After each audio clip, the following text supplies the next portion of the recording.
Hello everyone, welcome to another episode of Erin's Book Club. I have another book review to do. Just finished the book, but before I go any further, as with all of my reviews, none of them are going to be spoiler free because when I do talk about these books, I like to talk about all of the books. And because I don't have any editing software, I kind of have to do it all in one take, so I can't really do, okay, here's the take without spoilers, here's the take with the spoilers. So, that being said, the book review I have to do today is City of Bones by Cassandra Clare. And I do realize that I am very late to this little bandwagon, which is actually, for me, for the better, because I want to be able to go right into the next book or order the next book right away. I'm really not good with waiting. So, with this book, I'm going to say that I'm happy that I have an option of ordering the next book right away, because I, on a whole, loved it. I'm starting to get to know Cassandra Clare as an author, and I'm starting to see her little signatures throughout her series and throughout her different books. And at first, they got to be a little bit frustrating because it all seemed to be the different theme. And yeah, the theme is similar, but she changes it up enough to make it a nice, interesting story. So before I go any further, I do want to say that I absolutely adore this title, or this cover. All of these covers, because the books that I read before, what are they called?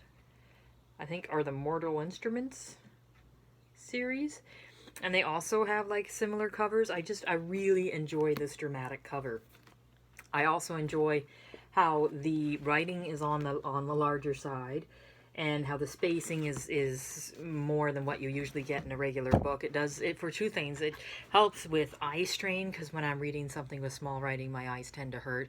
And it also makes you feel like you're reading really quickly. However, I do have to say that this book is huge for what I'm used to. And I started it on Sunday, today is Wednesday, and I'm done it. So for me, that's really quick because I also have, a job and a life and everything else to take care of. So I was very impressed with this. And there were many parts in the book where I just kind of had to keep flipping through, and I didn't realize, how much time was going by while I was reading it. And that for me is the perfect book. I do have to say there are a few things that didn't kind of, I didn't hate them, but they kind of seemed old. Like, we have the new character coming in, Clary, short for Clarissa, who is introduced into the introduced in the Shadowhunter world as a mundane who doesn't know anything about Shadowhunters and has to be kind of introduced into what being a Shadowhunter is, which was very similar to the main character in the Mortal Instruments series. Ended up being in the Mortal Instruments series, the main character was more than what she thought. In this book, the Clary was more than what she thought as well. I liked the twist that she was a Shadowhunter that was trying to be, or she was born into the Shadowhunter world, and the mother tried to keep that away. I enjoyed that a lot. I didn't like how it, again, started off as the two boys that were in the institute that she went to. One of them fell in love with her, and the other one hated her, and they were parabolic. So that kind of similarity. I didn't like how the resident female that was on the institute first saw Clary as being an enemy or a rival. That kind of got really old because that was, again, the same kind of position that the other series was in. She put a good twist in it. I really enjoyed the Alec character, which is weird because part of me really disliked him because he immediately hated Clary. And immediately hate Clary, A, because he thought she was just a mundane, which pissed him off. And this whole racism thing that was being brought up in the series, how they thought mundanes were somehow lesser than them. How basically, in essence, they thought that everybody was lesser than them, like the half-demons and that kind of thing, were lesser than they were because they were half angels. But the whole concept of the Shadowhunter was to kill these demons, to kill these undesirables, because they threatened the mundanes who they are charged in protecting. So you wouldn't even exist if you didn't have something to protect. And it comes back to my same theme is with anybody who thinks that they are better than everybody else, who thinks that they have some kind of superiority in anything.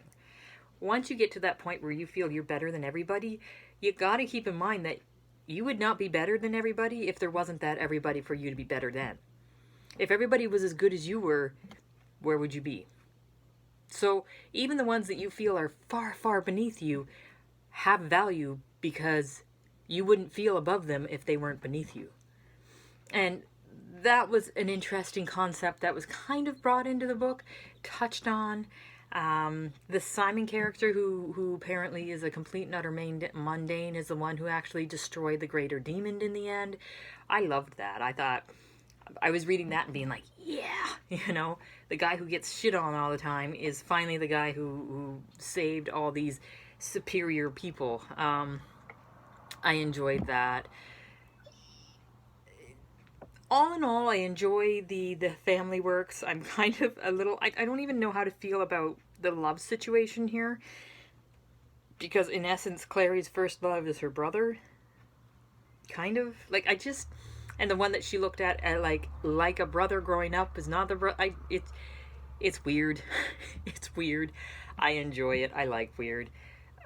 All in all, a really good and enjoyable book. And I can see where all the hype comes from.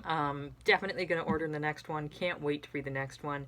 And I will let you know, guys, when I have another book read. Thanks for listening.